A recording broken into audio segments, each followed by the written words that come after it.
지난달 가계대출 증가폭이 올해 3월 이후 최저 수준으로 줄었습니다. 정부의 가계부채 관리 강화 방안과 3단계 스트레스 DSR 시행 효과 영향으로 풀이됩니다. 가계빚 증가율이 안정되면서 이번 달 한국은행의 기준금리 인하 기대감까지 높아지고 있습니다. 경제부 임동진 기자와 자세한 이야기 나눠보도록 하겠습니다. 임 기자, 먼저 오늘 정부가 가계부채 점검 회의에서 대출 동향을 살펴보고 대응책을 논의하는 시간을 가졌는데요.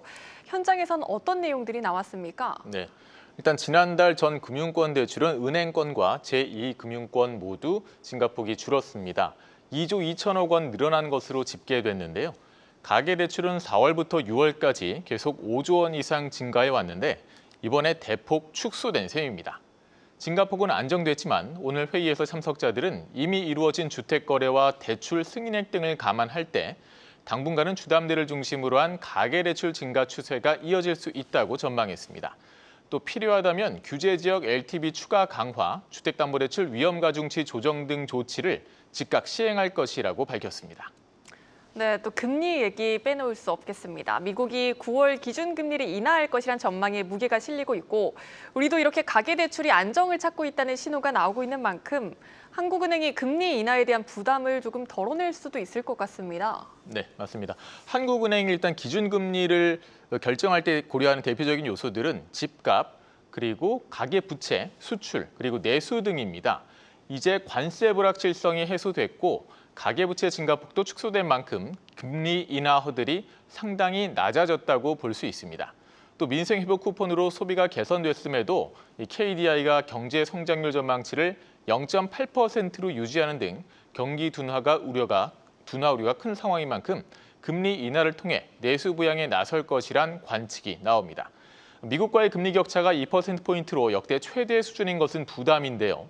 하지만 관세로 인한 인플레이션 압력이 제한적이라는 지표들이 나오면서 시장은 미국의 9월 금리 인하를 기정사실화하고 있습니다. 현지 시간 12일 시카고 상품거래소 패드워치에 따르면 9월 기준금리 인하 확률은 94.4%로 전날보다 8.5%포인트나 치솟았습니다. 미국의 0.5%포인트 금리 인하, 즉 빅컷에 나설 가능성도 제기되고 있는 만큼 일각에서는 한은이 이달 금통위에서 기준금리를 선제적으로 인하할 것이라 이런 분석도 내놓고 있습니다. 네, 이재명 대통령이 오늘 확장 재정 기조를 시사하는 발언도 했습니다. 경기 부양 의지를 적극적으로 나타낸 건데요. 아무래도 금리 방향에 앞으로 영향을 줄 수밖에 없을 것 같죠? 네, 이재명 대통령은 국가 재정 운용 방향에 대해서 지금 씨를 한 되박 뿌려서 가을에 한 가마를 수확할 수 있다면 당연히 빌려다 씨를 뿌려야 하는 것 아닌가라고 언급했습니다. 이 대통령의 이 같은 발언은 국채 발행 등으로 재원을 마련해 재정 지출을 확대하는 확장 재정 기조에 무게를 둔 것으로 풀이됩니다. 확장 재정과 기준금리 인하 모두 경기 부양을 위한 핵심 정책 수단입니다. 동시에 시행되면 단기적으로 강한 경기 부양 효과를 기대할 수 있겠지만 중장기적으로는 인플레이션, 자산시장 버블 등이 나타날 수 있습니다. 또 정부가 대규모로 국채를 발행하면 시장의 채권 공급이 늘어서 국채 가격이 하락하고 금리, 즉 수익률은 상승하는 경향이 있는데요.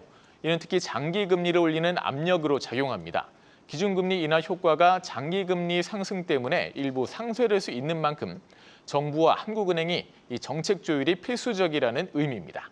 네, 여기까지 듣겠습니다. 경제부 임동진 기자였습니다.